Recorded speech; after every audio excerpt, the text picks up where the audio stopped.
Start. देश में सरकारी आंकड़ों की गुणवत्ता का सवाल गहराता जा रहा है।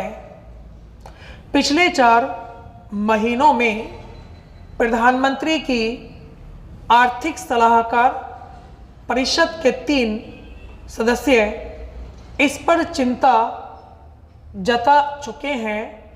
ध्यान रहे, आंकड़ों पर सवाल पहले भी उठते रहे हैं, लेकिन खास बात यह है कि अब ये सवाल सिस्टम के भीतर से ही उठाए जा रहे हैं।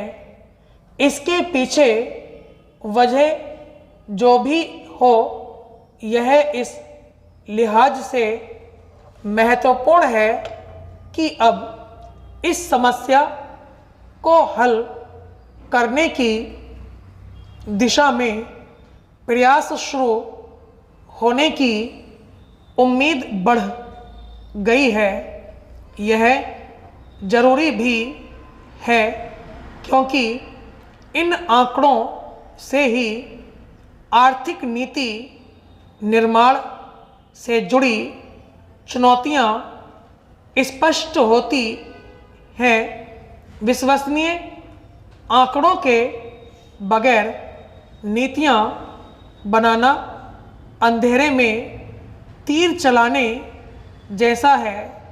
जहां तक सवाल इस समस्या का है, तो हमारे में गड़बड़ी 2 स्तरों पर है।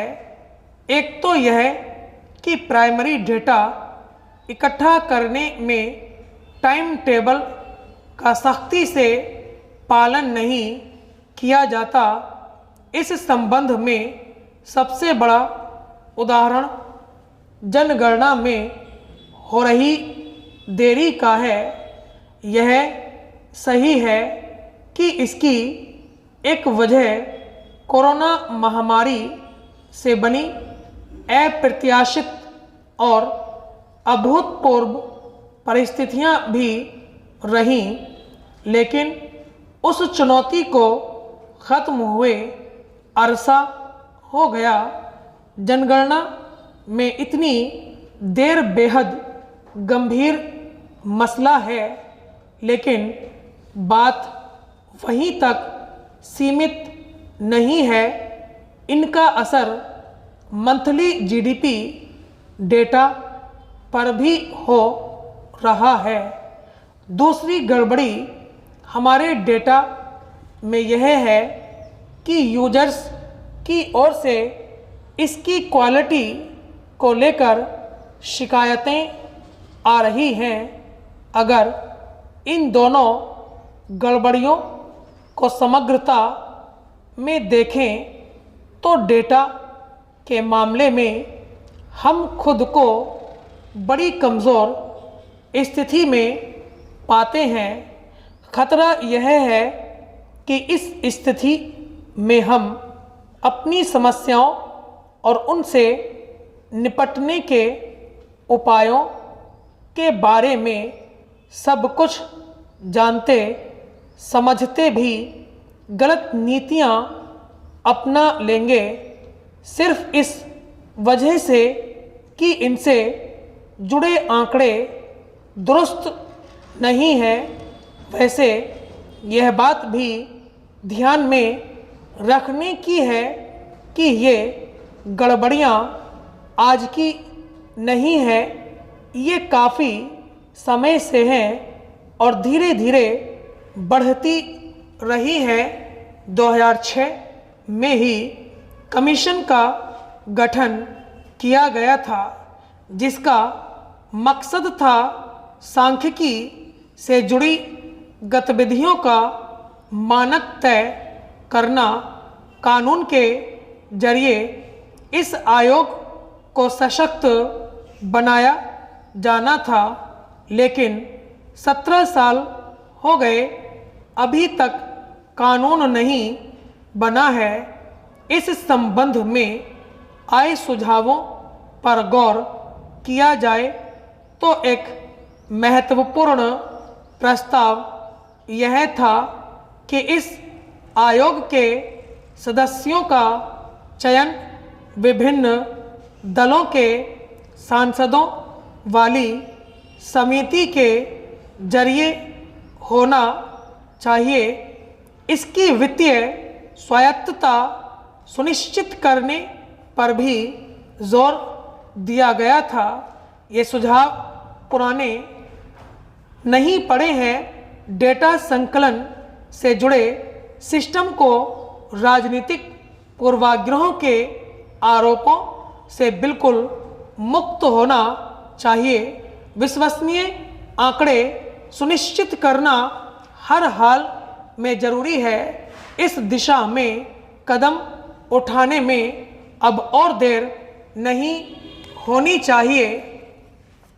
मेरी गली में कुल मिलाकर 20-22 घर ही होंगे, मगर कुत्ते किसी भी सूरत में इससे ज़्यादा हैं।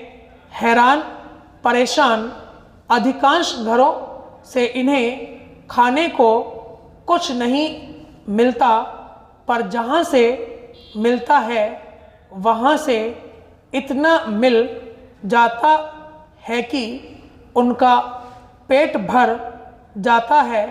हालांकि मुझे कुत्तों से इतना प्यार नहीं है, लेकिन उनके पानी का ख्याल मैं भी रखता हूँ। फिर भी मैं आज तक इस सवाल के किसी नतीजे पर नहीं पहुँच सका हूँ कि शहरों में इंसानी जनजीवन को चुनौती देते जा रहे इन कुत्तों से हमदर्दी उचित है अथवा कोई बड़ी समस्या मानकर इनसे निपटा जाए। पशुधन के सरकारी आंकड़ों के अनुसार देश में 4 साल पहले तक 1,93,00,000 आवारा कुत्ते थे। अकेले उत्तर प्रदेश में इनकी संख्या 20,60,000 थी। हालांकि एक अन्य आंकड़े के मुताबिक देश भर में इनकी संख्या अब 6 करोड़ से अधिक हो गई है। जाहिर है भारत में नागरिकों के मुकाबले आवारा कुत्तों का औसत बहुत कम है। यह आंकड़ा इतना अधिक नहीं है कि हाहाकार मच जाए, मगर बदइंतज़ामी और असंतुलन के कारण शहरों के लिए आवारा कुत्ते अब एक बड़ी समस्या बनकर उभरे हैं। लगभग सभी जगह सोसाइटी की राजनीति इसी के इर्द गिर्द घूमने लगी है। कुत्तों से परेशान लोग इन्हें खाना देने के तो खिलाफ हैं ही, इनको मारने का दबाव भी स्थानीय प्रशासन पर बनाते हैं, तो वहीं पशु प्रेमी इसके खिलाफ कोर्ट कचहरी की धमकी देते हैं। क्या विडंबना है कि अपनी सुरक्षा के लिए हजारों साल पहले हमने कुत्तों को पालतू बनाया और अपने धर्म ग्रंथों तक में उनकी महत्ता का बखान किया, पर अब हम उनको अपनी जिंदगी से बाहर करना चाहते हैं, जबकि क्रमिक विकास में ये कुत्ते अब हमारे बिना जीने की योग्यता ही खो चुके हैं। इसमें कोई हर्ज नहीं कि हम पशुओं के अधिकारों पर अपनी सुरक्षा को अधिक तरजीह दें। यकीनन इंसानी बस्तियों में इंसानी सुख सुविधा पहली प्राथमिकता होनी ही चाहिए। मगर यह लक्ष्य तो इन आवारा कुत्तों की संख्या को बेतहाशा बढ़ने से रोककर भी हासिल किया जा सकता है।